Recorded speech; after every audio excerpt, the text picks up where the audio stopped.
तर बारामतीत अजितदादांचे भावी मुख्यमंत्री म्हणून बॅनर झळकले। बारामतीतील आबा गणपतीच्या उत्सवात ही बॅनरबाजी करण्यात आली आहे।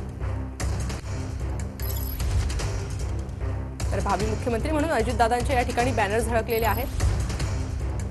बारामतीतील आबा गणपतीच्या उत्सवात ही बॅनरबाजी करण्यात आलेली आहे। माणूस जीवाभावाचा असा देखील आशय या बॅनरवर आहे।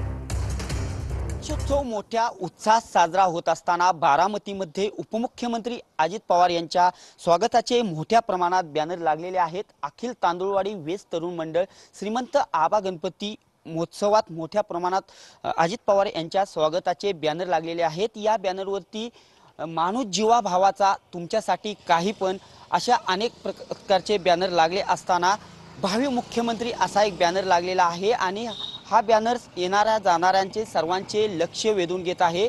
बारामतीमध्ये काही दिवसांपूर्वी जनसन्मान यात्रा निघाली होती। या यात्रेमध्ये देखील मोठ्या प्रमाणात उपमुख्यमंत्री अजित पवार यांचे भावी मुख्यमंत्री असे बॅनर लागलेले आहेत आणि एकंदरीत गणेश उत्सव मोठ्या प्रमाणात साजरा होत असताना बारामतीमध्ये उपमुख्यमंत्री अजित पवार यांच्या स्वागताचे बॅनर लागलेले असताना सर्वात महत्त्वाचा बॅनर म्हणजे भावी मुख्यमंत्री हा बॅनर लागलेला आहे आणि हा बॅनर श्रीमंत आबा गणपती महोत्सवात लावलेला आहे। साहजिकच मोठ्या प्रमाणात हा बॅनरची चर्चा सध्या रंगू लागलेली आहे। कॅमेरा पर्सन तुषार नानावरेसह मी दीपक कापरे, TV9 मराठी।